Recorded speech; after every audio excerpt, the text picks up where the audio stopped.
সেনাপ্রধানের এবং তার ফাঁসি হতো। পুরো পদক্ষেপ নিয়েছেন সেনাবাহিনী। তখনই ইউটিউবারগুলো ওই 2 টাকা ইনকামের দিকেই আবার তাদের পুরো ফোকাসটা দিতে হবে। গতকাল প্রেস সচিব বললেন, আমরা আইসিটির প্রধান প্রসিকিউটরের দপ্তর থেকে জানতে পেরেছি যে এই মুহূর্তে সশস্ত্র বাহিনীর আর কোনো কর্মকর্তার বিরুদ্ধে গ্রেপ্তারি পরোয়ানা জারির পরিকল্পনা নেই। শতাধিক সেনা কর্মকর্তার বিরুদ্ধে গ্রেপ্তারি পরোয়ানা জারি হতে যাচ্ছে। সামাজিক যোগাযোগ মাধ্যমে ছড়িয়ে পড়া এমন দাবি প্রত্যাখ্যান করে শফিকুল আলম বলেছেন, এই খবর সম্পূর্ণ ভিত্তিহীন ও মন গড়া গুজব। তিনি বললেন যে এ ধরনের অপপ্রচার সাধারণ মানুষের মধ্যে, বিশেষ করে সশস্ত্র বাহিনীর ভেতরে বিভেদ সৃষ্টির উদ্দেশ্যে চালানো হচ্ছে। আগামী বছরের ফেব্রুয়ারির প্রথমার্ধে অনুষ্ঠেয় জাতীয় নির্বাচনের আগে দেশকে অস্থিতিশীল করার লক্ষ্যেই এসব অসৎ গুজব ছড়ানো হচ্ছে। প্রেস সচিব জানিয়েছেন, সেনা গোয়েন্দা সংস্থা directorate general of forces intelligence DGFI বিলুপ্ত করার কোনো পরিকল্পনা সরকারের নেই। কিন্তু তারপরেও আমরা দেখলাম আলোচনা সমালোচনা, গুজব থেমে থাকেনি। কেন, কার স্বার্থে এগুলো হচ্ছে? একটা সেকেন্ড একটু যোগ করে দিই। জি, মানে আমাদের সাবেক রাজপুত্র সজীবহাজার জয় একটা এআই জেনারেটেড ছবি শেয়ার করেছেন, যেখানে মিলিটারি অফিসারদেরকে পুলিশরা ধরে নিয়ে যাচ্ছেন টাচ্ছেন। তো গুজব কারা কারা ছড়ায়, কেন ছড়ায়, আমার মনে হয় এই ছবি শেয়ার করে লেখাটা, এই যে উস্কানিটা, এটার উদ্দেশ্য সম্ভবত বোঝা যাবে তার এই শেয়ারটা দেখে। আনিস আলমগীর, গুজব কারা ছড়ায় সেটা 5 আগস্টের পর থেকে একেবারেই ক্লিয়ার। এই গুজববাজরাই, ডক্টর জাহিদ আমার সঙ্গে মানে আমার বলার বাইরেও অনেকগুলো বলে দিয়েছেন, যাতে আমি এখন একটু যোগ করতে চাচ্ছি। শুধু সেনাবাহিনীর প্রধানকে টার্গেট করা হলো প্রথম, অথচ এই লোকটি কিন্তু শেখ হাসিনার সরকারকে পতনের জন্য যদি দায়ী করা হয় বড় ধরনের, তাকেই বলা যেতে পারে যে সেনাবাহিনীর ভূমিকায় এখানে মুখ্য ভূমিকা ছিল। কারণ আমরা যত অভ্যুত্থান দেখেছি, সেই 90 বলেন বা এর আগে বলেন, সমস্ত অভ্যুত্থানে সেনাবাহিনীর ছাড়া, কনসার্ন ছাড়া কোনো আন্দোলনই সফল হয়নি। এই জায়গাতেও তাই হয়েছে। কিন্তু তাকেই টার্গেট করা হচ্ছে, তাকেই বলা হচ্ছে যে শেখ হাসিনার সহযোগী, তারপরে ভারতের এজেন্ট, অমুক তমুক এগুলা। এবং আমি দেখলাম রাষ্ট্র কিভাবে নির্লিপ্ত হয়ে আছে। তথাকথিত পলাতক কিছু ইউটিউবার তা সেনাবাহিনীকে গালাগালি করছে। সেনাবাহিনী কি উনি পার্সন, উনি কি মিস্টার ওয়াকার? শুধু সেনাবাহিনীর প্রধান তো শুধু ব্যক্তি না, এটা তো একটা ইনস্টিটিউশনের প্রধান। আপনি যখন একটা ইনস্টিটিউশনের প্রধানকে আক্রান্ত করেন, তাহলে সেটা পুরো প্রতিষ্ঠানের উপর যায়। আমাদের পুলিশ প্রশাসনকে ধ্বংস করে দেওয়া হয়েছে সেই 5 আগস্টের আগে থেকে পরে থেকে। তারপরে আমাদের আরেকটা যেই মেরুদণ্ড আছে, যেখানে মানুষ ভরসা করে, সেই জায়গাটাকে বারবার আঘাত করা হচ্ছে। এই বিদেশি অনুচররা বাংলাদেশকে কেন নত করতে চায়, সেটা হচ্ছে একটা বড় প্রশ্ন। এই প্রশ্নের হচ্ছে যে রাষ্ট্র এখানে কি করেছে। রাষ্ট্র কমপ্লিট নিশ্চুপ ছিল। রাষ্ট্র আসলে কি করতে পারে? রাষ্ট্র কি করতে পারে না। রাষ্ট্র প্রথম যে কাজটা করতে পারে, এই সমস্ত পলাতক ইউটিউবারদের চ্যানেল বন্ধ করতে পারে। রাষ্ট্র সেটা করে নেই। এরা কি করে এই ছাগল সম্প্রদায়কে পালে, যেগুলো এদের রাস্তায় গিয়ে কাউ কাউ করে বা সোশ্যাল মিডিয়াতে কাউ কাউ করে। এদের একমাত্র শক্তি কি? 2-4টা ফলোয়ার। আপনি যখন চ্যানেল বন্ধ করবেন, ভারত সহ বিভিন্ন দেশে, আমেরিকাতেও আছে, আপনি যখন এমন কিছু কন্টেন্ট তৈরি করছেন যেটা রাষ্ট্রের জন্য বিশৃঙ্খলা তৈরি করছে, সেটা আমি করি, যেই করুক আপনি করেন, চ্যানেল বন্ধ করতে হবে। কারণ এটা আপনি এই স্বাধীনতা কাউকে দেয় নাই যে আপনার যা ইচ্ছা তাকে গালি দিবেন।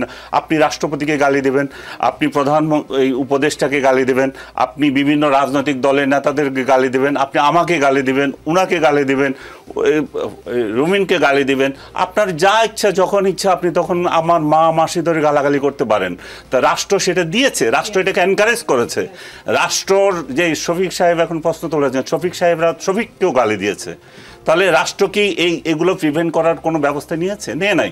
কারণ হচ্ছে যে দিয়ে দিয়েছে, ওনারা বিপ্লব করেছে। ওনারা আশা করেছিল যে আমরা শেখ হাসিনার বিরুদ্ধে আন্দোলন করেছি। শেখ হাসিনার আন্দোলন কিসে? শেখ হাসিনার বিরুদ্ধে আন্দোলন তো করে নাই, বিষোদ্গার করেছে আর কিছু অপপ্রচার করেছে। শেখ হাসিনার বিরুদ্ধে যদি আন্দোলন করে থাকে, যারা দেশে আছে, যারা রাজপথে আছে, যারা সংগ্রাম করছে, যারা রক্ত দিয়েছে, তারা করেছে। এরা করেছে এদের ভিউ ব্যবসা। সো এই ভিউ ব্যবসায়ীরা আশা করেছিল যে 5 আগস্টের পরে যে প্যারিসে বসে আছে, যে আপনি যদি খেয়াল করেন, ইতিহাস যদি জানেন, ইরানে যে বিপ্লব হয়েছিল, খোমেনি কিন্তু প্যারিস থেকে সেই বিপ্লব সংগঠিত করেছিল। হ্যাঁ, তো এই প্যারিস থেকে তখন তাকে প্লেন পাঠিয়ে নিয়ে আসা হলো, রাস্তায় যে আসলো, একদম বাহাবা পেল। এরাও আশা করেছিল এই টোকাইগুলো তাদেরকে নিয়ে আসবে, তারা প্লেন পাঠিয়ে ডক্টর ইউনূস এবং তারা এসে ঢাকা শহরে এসে ইয়ে করবে, সংবর্ধনা নেবে, কিন্তু ডক্টর ইউনূস এদেরকে পুছে না, এদেরকে তোয়াক্কা করে নাই। এইদের একটা যে হতাশা, এই যে এদের তাদের দুঃখ, এই দুঃখ থেকে এরা ডক্টর ইউনূসকে বলে হটাও ইউনূস, আজকে বলে হটাও ইউনূস, কালকে বলে ইউনূস ভালো কাজ করছে, পরশু বলে আমরা যদি আপনাকে সাপোর্ট না করি তো কেউ করে না। তার মানে কি? তার মানে হচ্ছে একটা রাষ্ট্রের মধ্যে বিশৃঙ্খলা, উচ্ছৃঙ্খলতার সৃষ্টি করে আপনি যে প্রশ্নটা করলেন নির্বাচনকে পিছিয়ে দেওয়া। আমরা সবাই আশা করছি যে বাংলাদেশ যে অস্থিতিশীলতার মধ্যে যাচ্ছে এটার একমাত্র সমাধান একটা নির্বাচিত সরকার, এবং যে তারিখ ডিক্লেয়ার করেছে আমরা সম্মিলিতভাবে চাই যে ডক্টর ইউনূস যাতে সফল হয় এবং নির্বাচনটা যাতে হয়, কিন্তু এরা সেটা দেবে না, কারণ এদের ভিউ ব্যবসা বন্ধ হয়ে যাবে। এরা যে বিদেশের এজেন্ট এবং বিদেশিদের থেকে অর্থ পায়, সেই বিদেশিদের কাছে তাদের জবাবদিহিতা রয়েছে।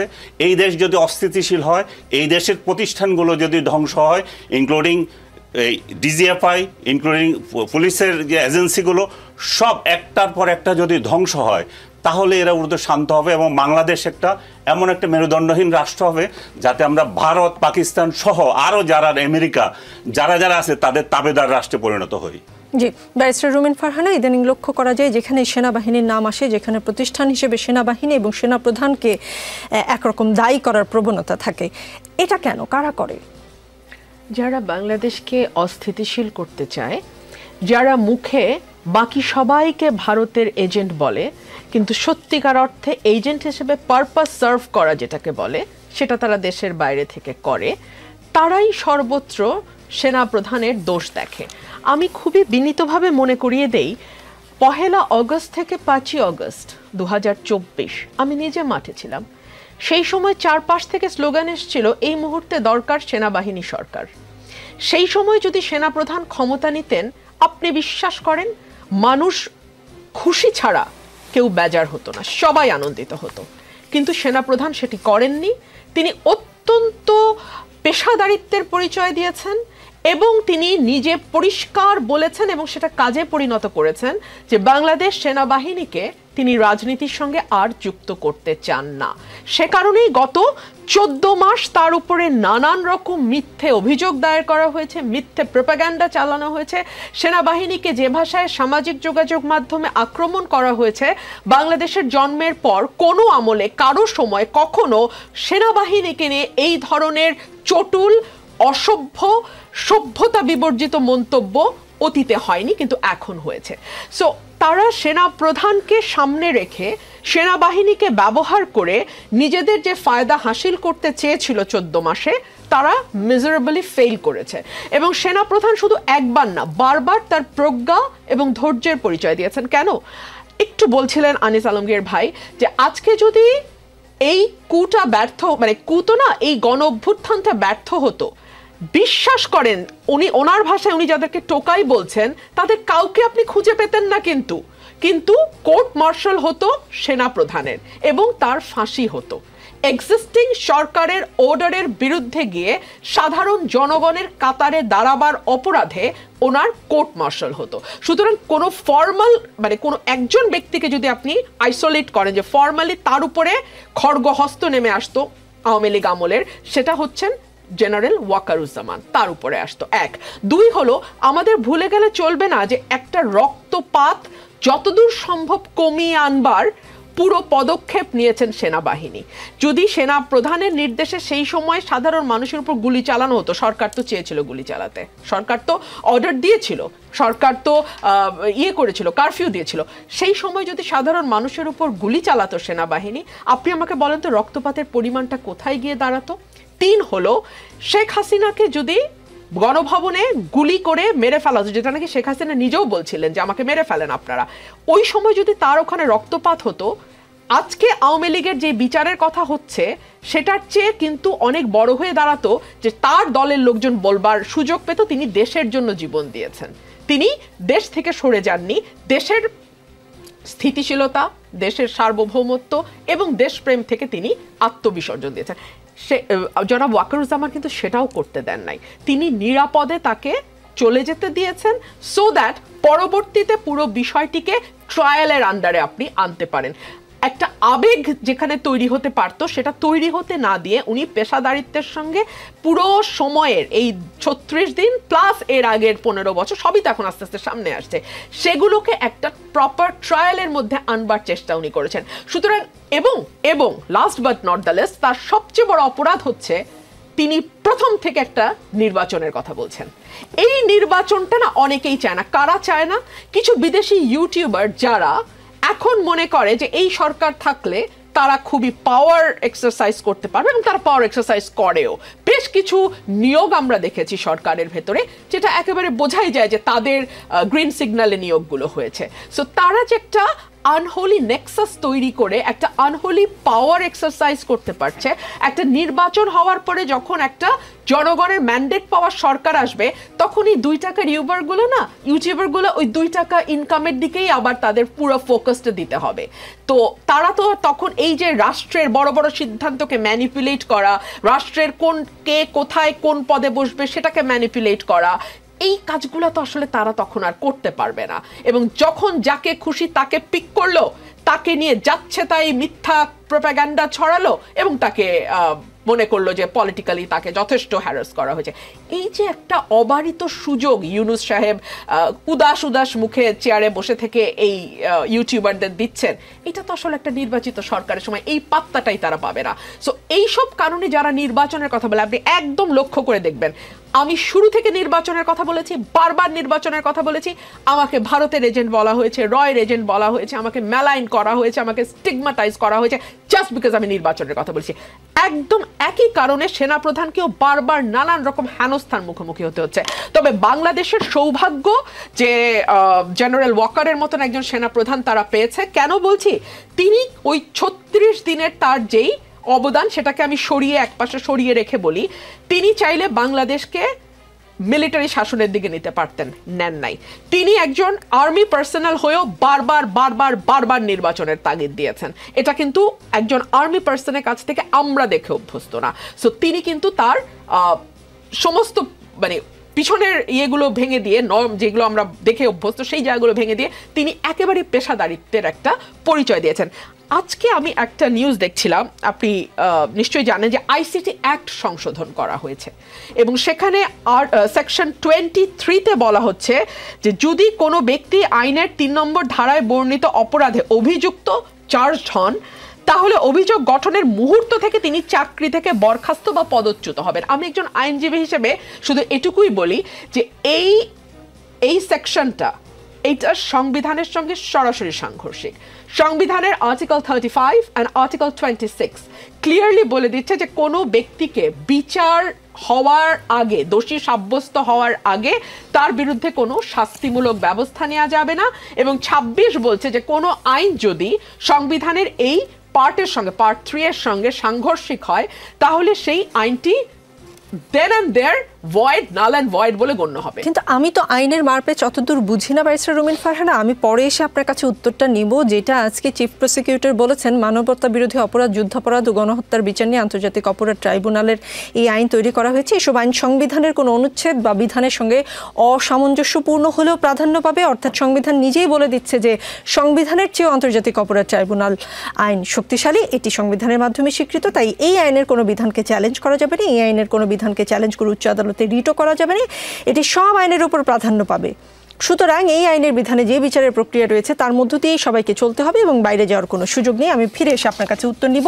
অবসরপ্রাপ্ত মেজর আব্দুল্লাহ আল মাহমুদ গেল 8 অক্টোবর সাবেক ও বর্তমান 25 সেনা কর্মকর্তার বিরুদ্ধে গ্রেফতারি পরোয়ানা জারি করে আন্তর্জাতিক অপরাধ ট্রাইব্যুনাল। তাদেরকে 22 অক্টোবরের মধ্যে গ্রেফতার করতে বলা হয়েছে। 25 জনের 15 জন সেনা হেফাজতে আছেন। শনিবার বিকেলে ঢাকায় আর্মি অফিসার্স মেসে আয়োজিত সংবাদ সম্মেলনে সেনাবাহিনীর adjutant general major general Mohammad Hakimuzzaman জানান, সংবিধান স্বীকৃত বাংলাদেশের সব আইনের প্রতি সেনাবাহিনী শ্রদ্ধাশীল। 22 অক্টোবর সেনা হেফাজতে থাকা এই 15 জনকে ট্রাইব্যুনালে হাজির করা যাবে কিনা এমন প্রশ্নের উত্তরে তিনি বলেন, আইনি উপায়েই সমাধান করা হবে। আজকে আন্তর্জাতিক অপরাধ ট্রাইব্যুনালের চিফ প্রসিকিউটর তাজুল ইসলাম বলেছেন, সেনাবাহিনী, নৌবাহিনী, বিমান বাহিনী, গোয়েন্দা সংস্থা, পুলিশ সহ বিভিন্ন ডিসিপ্লিনারি ফোর্সের বিচারের জন্যই আন্তর্জাতিক অপরাধ ট্রাইব্যুনাল আইন 1973 বিশেষভাবে তৈরি করা হয়েছে। এই আইনে যেসব অপরাধের বিচার করা হচ্ছে সেসবের বর্ণনা বাংলাদেশের সাধারণ কোনো আইনে নেই, এমনকি সেনাবাহিনী, নৌবাহিনী বা বিমান বাহিনীর নিজস্ব আইনেও নেই। এটি একটি বিশেষ আইন। তার কথা সারমর্ম হচ্ছে সেনা কর্মকর্তাদেরও বিচারের উপযুক্ত স্থান হচ্ছে ট্রাইব্যুনাল। এই যে 8 তারিখ থেকে আজকের এই আপডেট পর্যন্ত বর্তমান ও সাবেক সেনা সদস্য মানে সেনা পরিবার মানে আমাদের সেনাবাহিনীর মধ্যে প্রতিক্রিয়া কি? জি, ধন্যবাদ আপনাকে। Talk of the day, burning questions, সবার এটা নিয়ে আলোচনা হচ্ছে। বাট একটা জিনিস আমরা খুব সহসায় ভুলে যাচ্ছি মনে হয়, আমরা যারা আছি, বিভিন্ন স্টেক হোল্ডার্স যারা আছি এখানে, আইসিটি একটা স্টেক হোল্ডার্স, আমি বলবো যে গভর্নমেন্ট কিছুটা নিউট্রাল প্লে করলেও গভর্নমেন্ট একটা স্টেক হোল্ডার্স, আমাদের বাহিনী যারা আছে বাহিনী একটা স্টেক হোল্ডার্স। এখন বাহিনীতে ধরো ফার্স্ট অফ অল আমরা এই হাউসে যারা আছি, যারা কনভিক্টেড অথবা যাদের বিরুদ্ধে এলিগেশনস আছে, যারা আসলেই মানবতা বিরোধী অপরাধ করেছে, তাদের শাস্তি হতে হবে, এটাতে আমরা সবাই একমত, রাইট? এখন এই শাস্তিটা কিভাবে হবে এবং কোন প্রক্রিয়াতে হবে সেটা ডিটারমাইন করবে নিশ্চয়ই গভর্নমেন্ট। অফকোর্স মানে সেনা পরিবারের বিচারটা নিয়ে কোনো ধরনের কোনো যেটা বলা হচ্ছিল যে আসলে সেনা পরিবার বলতে আপনি নিশ্চয়ই বুঝতে পেরেছেন যে সাবেক এবং বর্তমান যারা কর্মরত আছেন সবাইকে একটা অসন্তোষ, তারা এর জন্য কু করবে বা এই ধরনের যে কথাগুলো বলা হচ্ছিল। আমি এটাতেই আসছি, দেখেন মানে বিচারটা আসলে কোন প্রক্রিয়ায় যাবে।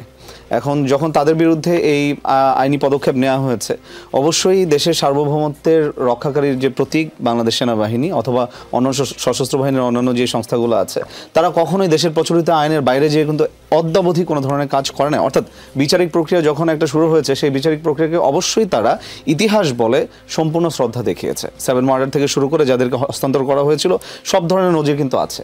কিন্তু এখন এই 25 জনের যখন আপনার গ্রেফতারি পরোয়ানা জারি করা হলো, এখন আইসিটি ট্রাইব্যুনালে হঠাৎ করে কেন জানি তাদের মনে হয়েছে যে তাদেরকে কি সেনাবাহিনী দিবে না কিনা বা তাদের বিচার হতে দিবে না কিনা, মানে এটা হঠাৎ করে তাদের মনে হওয়া এবং হচ্ছে রাতে হয়তো বা মনে হয়েছে এবং সকালে এসে আপনার আইনটা চেঞ্জ করে ফেললো যে এই আইন মানবতা বিরোধী অপরাধের যে আইনটা এটা তৈরি করা হয়েছে আর্মি, নেভি, এয়ারফোর্স, গোয়েন্দা বাহিনী এবং পুলিশের সদস্যদের বিচার করার জন্য, যেটা আগে ছিল না। ওকে ফাইন, এটা 1971 সালে যারা মুক্তিযুদ্ধে মানবতা বিরোধী অপরাধী যারা ছিল তাদের জন্য করা হয়েছিল। এটার মধ্যে অন্য কেউ সংশ্লিষ্ট হতে পারবো না সেটাও না, অফকোর্স হতে পারবে। কিন্তু অল অফ এ সাডেন আপনি যখন ওভারনাইট একটা major inclusion in your clauses if you add, এটা কিন্তু একটা রিং বেল করে আমাদেরকে, বড় ধরনের রিং বেল করে। তার মানে হচ্ছে আমরা যে কথাটা বলছি, আবার গত রাতে আপনি দেখেন যে কুয়ের একটা যে আমেজ ছিল, লাইলাতুল গুজব, যেটা অনেকদিন ছিল না, আবার ব্যাক করে আসছে, thanks to them. But then still এটার সাথে কিন্তু কিছুটা কোরিলেশন আছে। আমরা যেটাই বলি না কেন, আপনি দুইটা যদি একসাথে মিলান, আপনি দেখবেন এদিক দিয়ে গুজবটা হচ্ছে, আবার ওই দিক দিয়ে ওই আইনটাকে কিন্তু তারা নতুন করে নতুন একটা আইন এখানে অ্যাড করেছে। তার মানে তারা টার্গেটেড ওয়েতে এখানে বাহিনীর যারা সদস্য আছে তাদের বিচার হইতেই হবে, যারা এটার সাথে সংশ্লিষ্ট। কিন্তু বাহিনীকে তারা এখানে কবজা করার জন্য, যেন বাহিনী এখানে কোনো ধরনের এক্সারসাইজ অথবা রোল প্লে না করতে পারে, তাদের যে আপনার বাংলাদেশ আর্মি অ্যাক্ট 1952 যেটা আছে, যেটা সংবিধান দ্বারা স্বীকৃত এবং মহামান্য রাষ্ট্রপতির অধীনের একটা বাহিনীকে তারা এখানে কোনো ধরনের প্লে যেন না করতে পারে, সেটার জন্য একটা রাতারাতি একটা আইন প্রণয়ন করে ফেলেন। তার মানে আপনি সরাসরি একটা বাহিনীর এন্টিটির বিরুদ্ধে আসলে অলিখিত একটা আপনি টাসেল অথবা যুদ্ধ ঘোষণা করে আপনি মাঠে নেমেছেন। This is number 1। নাম্বার 2 হচ্ছে এতে করে আসলে যে ভাইরা যেটা বলছিলেন এতে লাভবান কারা হবে, এটা লাভবান আসলে কেউ হবে না, ওনারা লাভবান হবে না, দ্যাটস ফর শিওর। এটা আমি ধরেন একজন এক্স মিলিটারি হিসেবে আমি বলতে পারি। আবার আমাদের যারা আছে তারাও যদি এটাকে বেশি হাইপার নিয়ে ধরেন কোনো কিছু একটা ডিসিশন নিয়ে ফেলে সশস্ত্র বাহিনী, তারাও লাভবান হবে না। অর্থাৎ এখানে একটা আপনার অ্যাসিমেট্রিক প্লে করার মতো কেউ নাই। মিনিং টু সে গভর্নমেন্ট থেকে যেটা ইনিশিয়েট হয়েছে, এখানে গভর্নমেন্টের হায়ার স্ট্রাকচারে যারা ছিল তাদের উচিত ছিল এটাকে একটা ব্যালেন্সড ওয়েতে আপনার এটাকে নির্ধারণ করা অথবা এটাকে ম্যানেজ করা। কিন্তু সেটা না করে রাতারাতি যখন ট্রাইব্যুনালের আইন, আবার এদিকে আইন বিবেচনা করে তাদেরকে হস্তান্তর করা হবে। এখন আমি যদি বলি যে ধরেন আপনার ধারা 16 অনুযায়ী ট্রাইব্যুনাল বলেছে যে ওয়ারেন্ট হওয়ার পরে intelligence organisation, RAB, police, army, BGB, যে আর্মিকে দিয়ে তারা কনভিক্টেড ক্রিমিনালকে তারা গ্রেফতার করাতে পারবে। এখন ল এনফোর্সিং এজেন্সিস হিসেবে তো বর্তমানে আর্মি ডেভেলপড আছে। এখন তারা যদি বলে ওকে ফাইন, উই আর এলিয়ে নাও, এবং আমরা তাদেরকে গ্রেফতার করে আমাদের কাস্টডিতে রেখেছি, 24 ঘন্টা পরে তারা কোর্টে নিল এবং রিমান্ড চাইলো। এখন যদি রিমান্ড না মঞ্জুর করে তখন আবার সেনাবাহিনীতে ফেরত চলে আসার কথা। কিন্তু এটা যেন ফেরত না আসতে পারে, আপনি দেখেন ব্যাপারটা, সেই জন্য কিন্তু এই দুইটা আইন করা হয়েছে যে তাদের আপা যেটা বলছিলেন একটু আগে, যে আপনার অভিযোগ গ্রহণের সাথে সাথে আপনার চাকরি নেই। মানে যেখানে আমাকে কিন্তু আপনি সংবিধানে আপনি আমাকে সার্ভিস সিকিউরিটি দিয়েছেন, সরকারি service security is included in my constitution, আপনি সেখানে বলছেন আমার নামে কোনো একটা অভিযোগ হলে আমার চাকরি নেই। মানে হোয়াট ইট ইজ। তার মানে আমার মৌলিক অধিকার যেটা আছে সেটাকে সম্পূর্ণ খর্ব করে দেন আপনি বিচার করা শুরু করছেন। This is not right. আসছি আপনার কাছে। আনিস আলমগীর, হেফাজতে নেওয়া 15 সেনা কর্মকর্তার স্ট্যাটাস কি হবে জানতে চাইলে চিফ প্রসিকিউটর বলেন, আমাদের কাছে যেহেতু আনুষ্ঠানিকভাবে কেউ বলেনি যে তাদের আটক রাখা হয়েছে, তাই মিডিয়াতে যা এসেছে সেটিকে আমরা আমলে নিচ্ছি না। আমাদের যদি বলা হয় যে তাদের আটক রাখা হয়েছে তাহলে অবশ্যই 24 ঘন্টার মধ্যে আদালতের কাছে আনতে হবে, এটাই বিধান। যেহেতু আমরা জানি না, সুতরাং এই বিষয়ে আমি কোনো মন্তব্য করতে চাই না।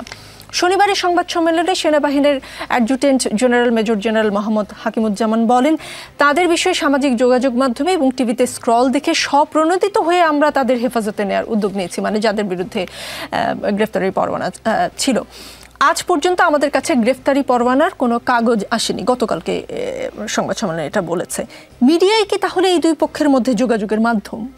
দুই পক্ষ মিডিয়াতে দেখেছে বলেছেন এবং সেই অনুযায়ী তারা অ্যাক্ট করেছেন, তাই তো বলা হচ্ছে বা বুঝতে হবে আমাদের। কিন্তু আমাদের এটুকু দেখতে হবে যে আইন তো আমরা আসলে অত জটিল অনেকগুলো বিষয় আমরা আসলে বুঝি না।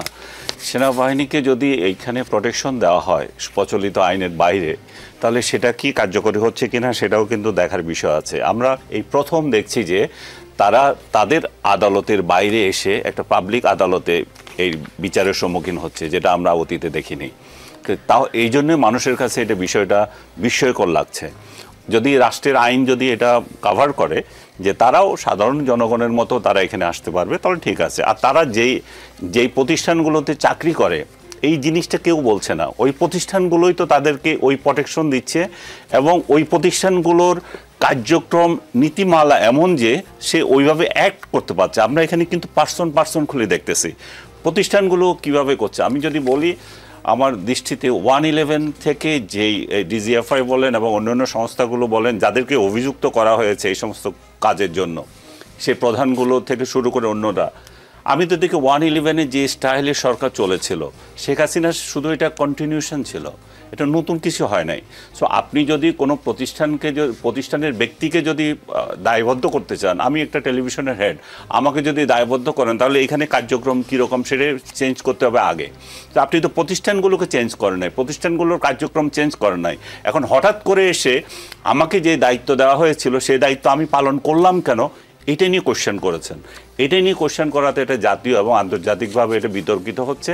আমরা যে জিনিসটার জন্য সবচেয়ে বেশি আতঙ্কিত ছিলাম সেটা ছিল যে বাংলাদেশ সেনাবাহিনীর উপরে একটা কলঙ্ক আসতে পারে, যেহেতু জাতিসংঘ শান্তি মিশনে তারা কাজ করে। এই শান্তি মিশনের কার্যক্রমে যেহেতু সারা বিশ্বে আমরা এত সুনামের সঙ্গে করছি, সেখানে যেহেতু কোনো আঘাত না লাগে, এবং সেই জন্যই কিন্তু 5 আগস্টের সেনাবাহিনীর ভূমিকাতে সেই কথাটাও বলা হয় যে তাদেরকে বলা হয়েছিল তোমরা এটা করবে না, এটা করবে না, তোমরা এই ভূমিকায় যাবে না। সো আজকে যেই জায়গায় আছি আমরা, তাহলে আমাদের সেনাবাহিনীকে আমরা বিতর্কিত করি কি তাদের কাছে এই বার্তা দিতে চাচ্ছি যে দেখো এরা হচ্ছে কিলার, এরা হচ্ছে এরা হচ্ছে সেই, এরা গুমের সঙ্গে জড়িত, তাহলে আমাদের সেনাবাহিনীর সেই ইমেজ তাহলে আমরা কোথায় নামাচ্ছি? জি, ডাক্তার জাহিদ, সেনাপ্রধান ওয়াকারুজ্জামান বলেছেন, আমি আপনাদের সতর্ক করে দিচ্ছি, পরে বলবেন যে আমি আপনাদের সতর্ক করিনি। আপনারা যদি নিজেদের মধ্যে ভেদাভেদ ভুলে একসাথে কাজ না করতে পারেন, নিজেরা যদি কাদা ছোড়াছুড়ি করেন, মারামারি কাটাকাটি করেন, এই দেশ এবং জাতির স্বাধীনতা সার্বভৌমত্ব বিপন্ন হবে। আপনার নিশ্চয়ই মনে আছে সেই কথাগুলো। মানে আপনার কি মনে হয় বিভিন্ন স্টেক হোল্ডাররা তার সেই সতর্কবাণী ভুলে গেছেন? ধন্যবাদ। আমি আসছি তার আগে একটা জিনিস, আপনি আনিস ভাইকে আগের দফায় জিজ্ঞেস করার সময় আমাদের প্রেস সচিবের একটা বক্তব্য বলেছিলেন যে আর কারো বিরুদ্ধে গ্রেফতারি পরোয়ানা জারি হবে না। এটা খুবই উদ্ভট কথা। মানে ধরুন যাদেরকে নেওয়া হলো তাদের তদন্ত হবে, তাদের জিজ্ঞাসাবাদ করা হবে, তাতে আরও অনেকের নাম বেরিয়ে আসতে পারে। মানে যদি নাম বেরিয়ে আসে আপনি গ্রেফতারি পরোয়ানা জারি করবেন না, এটা কিভাবে হতে পারে? মানে এই সরকারের জায়গা থেকে এই আলাপগুলো আপনি সান্ত্বনা দেওয়ার নামে করা কিন্তু একেবারে অর্থহীন ব্যাপার। এটা একটু অ্যাড্রেস করলাম। এবার আমি সেনাপ্রধানের কোনোভাবে না, ইভেন যাদেরকে ধরুন প্রাথমিকভাবে আমি ধরে নিলাম এনারাই তদন্তে এসছে, ওনাদেরকে তো এরপর আবার জিজ্ঞাসাবাদ করা হবে। জিজ্ঞাসাবাদ করার পর 2-1 রিটায়ার্ড মেজরের নামও চলে আসতে পারে, তো দেখা গেল তাদেরকে তো গ্রেফতার করা লাগতেও পারে। ব্যাপারটা এইরকম, এটা আপনি বলতে পারেন না কখন, এটা তদন্তের উপর ডিপেন্ড করবে আসলে কি হবে। আপনি সেনাপ্রধানের যে বক্তব্যটার কথা বলছেন, বক্তব্যটা খুবই সমালোচিত হয়েছিল প্রাথমিকভাবে এইভাবে। মানে আমি আপনাদেরকে বলছি, মানে একজন সেনাপ্রধান যখন এইভাবে কথা বলেন, ওনার এই ঢংটা নিয়ে সমালোচনা ছিল, কিন্তু আমরা আস্তে আস্তে বুঝতে পারি উনি আসলে মোটামুটি এটা ওনার কথা বলার স্টাইল। কিন্তু উনি যে কথাটা বলেছিলেন এটা একেবারেই সত্য, এবং উনি যে দায়িত্বের মধ্যে ছিলেন, এখানে একটু বলে রাখা ভালো, বাংলাদেশের 5 আগস্ট পরবর্তী সময়ে সেনাপ্রধানকে প্রজাতন্ত্রের কর্মচারী বলবো আমরা বটেই, উনি প্রজাতন্ত্রের কর্মচারী, উনি নির্বাচন নিয়ে কেন কথা বলবেন, তিনি এভাবে কেন কথা বলবেন, তিনি প্রকাশ্যে কথা বলেছেন এই ধরনের, এবং মাঝে মাঝেই তার বক্তব্যে কিন্তু মনে হয় উনি একটা ডিফারেন্ট এন্টিটি, উনি তো সরকার আসলে ইন্টিগ্রাল একটা পার্ট। কিন্তু এই বাস্তবতা আমরা মেনে নেব। এই পর্যন্ত আমরা যে আলোচনাগুলো করলাম যে 5 আগস্ট পরবর্তী সময়ে শুধু না, তার আগে থেকে তিনি যে ভূমিকা পালন করেছেন, এক ধরনের পরিস্থিতি আছে, তিনি তার খানিকটা ভিন্ন একটা সত্তা আছে। এবং আমরা আইনে একটা কথা বলি, এটা আইন না হলে আমি কথাটা ব্যবহার করতে চাই, ডক্ট্রিন অফ নেসেসিটি। আমরা অনেক সময় আইনের বাইরে গিয়েও কাজ করি। আমাদের তত্ত্বাবধায়ক সরকার বাতিলের পর এই যে দুটো নির্বাচন হতে পারবে বলছিল, যে আদালত বলছে এটা অসাংবিধানিক, এটা অগণতান্ত্রিক, তারাই আবার বলছে দুটো করা যাবে ডক্ট্রিন অফ নেসেসিটির নাম দিয়ে। সো এখন একটা ডক্ট্রিন অফ নেসেসিটি আমি দেখি যে সেনাপ্রধান এই ধরনের কথা বলছেন, ছাড় দেয়া। এখন তিনি যে কথাগুলো বলছিলেন সেগুলো আসলে আমরাও দেখতে পাচ্ছিলাম, তার জায়গা থেকে তিনি বলছেন, বলবেন আমি সতর্ক করিনি, তিনি সতর্ক করেছিলেন। আমরা রাজনৈতিক দলগুলো, রাজনৈতিক দলের বাইরেও বহু মানুষজন নানানভাবে আসলে ঠিক এক ধরনের পুনরাবৃত্তি, তিউনিশিয়াতে যা হয়েছিল, ইজিপ্টে যা হয়েছিল, আমরা সেই ধরনের ঘটনার মধ্যে জড়িয়ে পড়েছি। এবং আমরা আমাদেরকে সব একটা মাত্র প্রতিষ্ঠান যেটা সোফার আমাদের ইন্টিগ্রেটেড রাখার জায়গায় ছিল, সেটাকেও প্রশ্নের মুখে ফেলছি, এবং উনি সঠিক প্রমাণিত হয়েছেন, এবং আমরা সেই দিকে এগিয়ে যাচ্ছি। রাজনীতিতে বিরতি বলে কিছু নেই, ফিরছি একটু পরে। দেখছেন রাজনীতি। অবসরপ্রাপ্ত মেজর আব্দুল্লাহ আল মাহমুদ গতকালকের প্রেস ব্রিফিংয়ে এক প্রশ্নের উত্তরে মেজর জেনারেল হাকিমুজ্জামান জানান, সেনাবাহিনী নির্বাচনে দায়িত্ব পালন করবে, তবে আইসিটির এই বিষয়টাই অবশ্যই আমাদের মোরালে এফেক্ট করবে। আগামী নির্বাচনে এর প্রভাব কি হতে পারে একটু বিস্তারিত যদি বলতে। যদিও তিনি বলেছেন যে ফেব্রুয়ারির নির্বাচনে মাঠ পর্যায়ে সেনাবাহিনী আরও 3-4 ভাগ বাড়ানো হবে বলে তিনি ব্রিফিংয়ে বলেছিলেন। সেনাবাহিনী আসলে তার উপর দায়িত্ব একজন এক্স মিলিটারি ম্যান হিসেবে আমি যেটা বুঝি, বা আমি নিজেও আপনার ভোটের দায়িত্বে ছিলাম, সুতরাং তাদের উপর যেই অর্পিত দায়িত্ব আসবে সেটা তারা পুঙ্খানুপুঙ্খভাবে পালন করবে বলে আমরা এটা বিশ্বাস করি, এবং এটা শিওর যে তারা করবে। কিন্তু হ্যাঁ, এইটার একটা রিটেলিয়েশন ইফেক্ট তো আছে। আপনি দেখেন, যখন আমি সামষ্টিকভাবে দেশের জন্য কাজ করে যাচ্ছি, কিন্তু আপনি সেই আমার ভালো কাজগুলোকে যখন আপনি অগ্রাহ্য করছেন, যখন কোনো ন্যাচারাল ডিজাস্টার হচ্ছে আপনি সেনাবাহিনীকে ডাকছেন, রাস্তা বড় ধরনের রাস্তা করতে হবে সেনাবাহিনীকে ডাকছেন, বড় ধরনের বিপর্যয় সেনাবাহিনীকে ডাকছেন, মাইলস্টোন ট্র্যাজেডি সেনাবাহিনীকে ডাকছেন, 3 তারিখে ফায়ার করবে কি করবে না সেনাবাহিনী না বললেও সেনাবাহিনীকে আপনি বলেন এই মুহূর্তে দরকার সেনাবাহিনীর সরকার।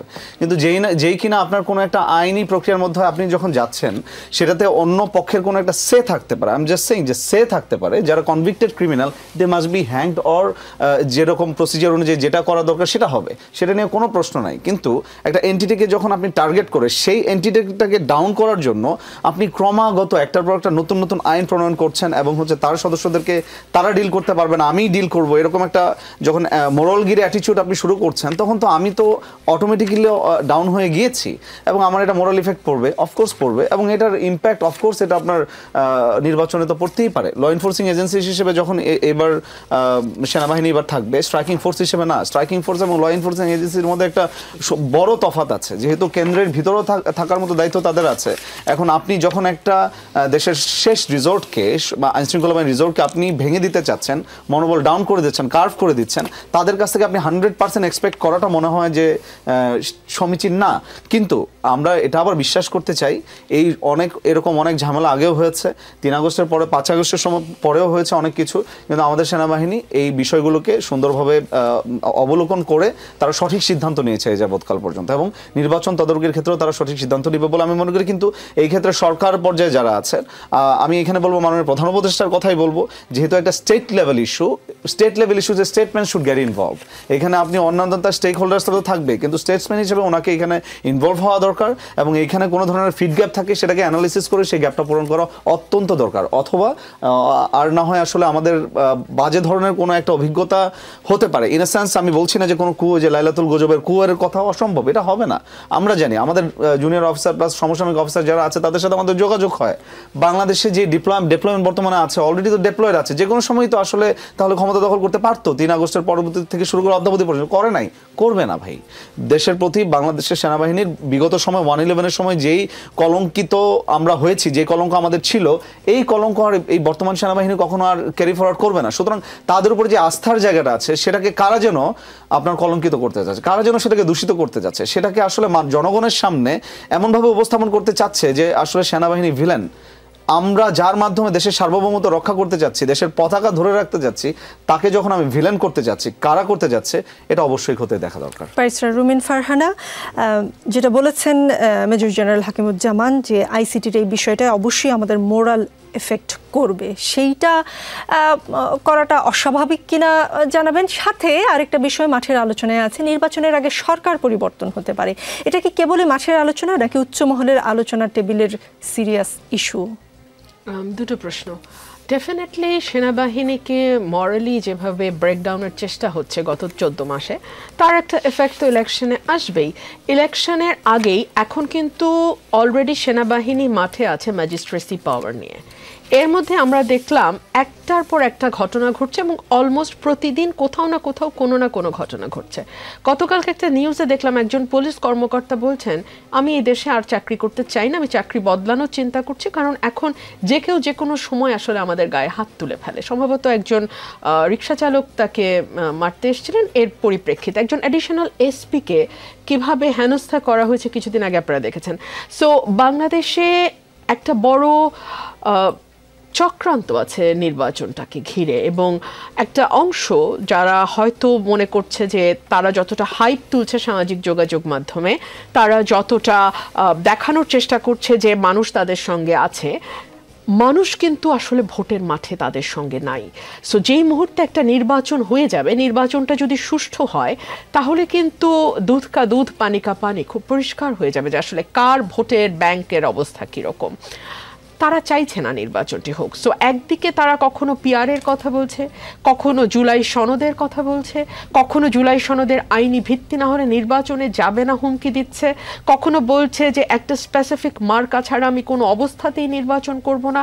অর্থাৎ সকল কিছু কেন জানি নির্বাচনকে ঘিরেই, ঠিক যেটা আমি আগের সেগমেন্টে বলছিলাম যে আমরা যারা অবিরত নির্বাচনের কথা বলে গেছি, সেটা যে যেই সেক্টর থেকেই বলুক, আমি হয়তো রাজনীতির সেক্টর থেকে বলেছি, আরেকজন হয়তো আর্মি সেক্টর থেকে বলেছে, তাদেরকে একইভাবে একই কায়দায় মেলাইন করেছে একটা গ্রুপ। এখন আমরা আবার দেখতে পাচ্ছি যে এই নির্বাচনটা যাতে পিছিয়ে যায়, সেজন্য রাজনীতির ময়দানে বিভিন্ন শক্তি তার মতো করে কাজ করছে।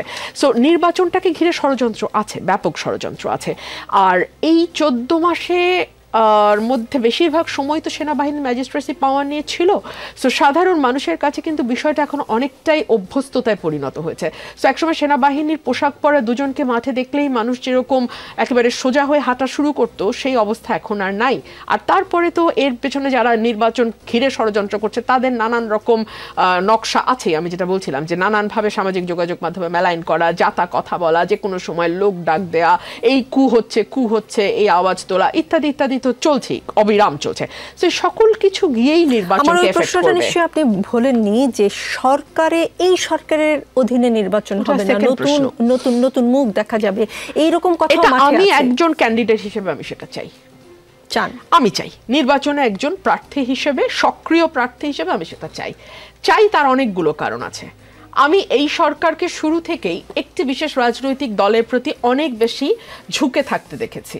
আমি উদাহরণ দিতে পারবো, অসংখ্যবার দিয়েছি, আপনি যদি চান আমি আবারও সেই উদাহরণগুলো দেবো। তার নিয়োগকর্তা বলা থেকে শুরু করে, মাস্টার মাইন্ড বলা থেকে শুরু করে, বাংলাদেশের প্রধানমন্ত্রী দেখতে চাই, দুই তরফকে বলা। ফারহানা, আপনি আরেকটি টকশোতে এই কথা বলেছিলেন এবং তখন উপস্থাপক আপনাকে যেটা বলেছে যে তিনি দেখতে পান লন্ডনে গিয়ে যখন প্রধান উপদেষ্টা বৈঠক করেছেন, তারপর থেকে আপনাদের দলের সাথে ঘনিষ্ঠতা বেশি দেখা যায়। আমি বলেছিলাম যে তাহলে বৃত্তটি পুরোপুরি পূর্ণ হয়। মানে একদল মনে করছে তিনি ওই দলের প্রতি টিল্টেড, ওই দল মনে করছে তিনি এই দলের প্রতি টিল্টেড। সো তার মানে মাঠে ক্রিয়াশীল কোন রাজনৈতিক দলই এই সরকারকে বিশ্বাস করে না, প্রত্যেকেই মনে করে কোন না কোনো দিকে সে ঝুঁকে আছে। সেই কারণেই এই সরকারের আসলে নির্বাচনের সময় না থেকে ভিন্ন সেট অফ পিপল দিয়ে, যারা মানে 5 বছর 10 বছর 25 বছর 50 বছরে খায়েশ ছাড়া জাস্ট একটা নির্বাচন দিবে, 3 মাস থাকবে, নির্বাচন দিবে, নির্বাচন দিয়ে চলে যাবে। উই নিড ওই রকম সরকার। জি।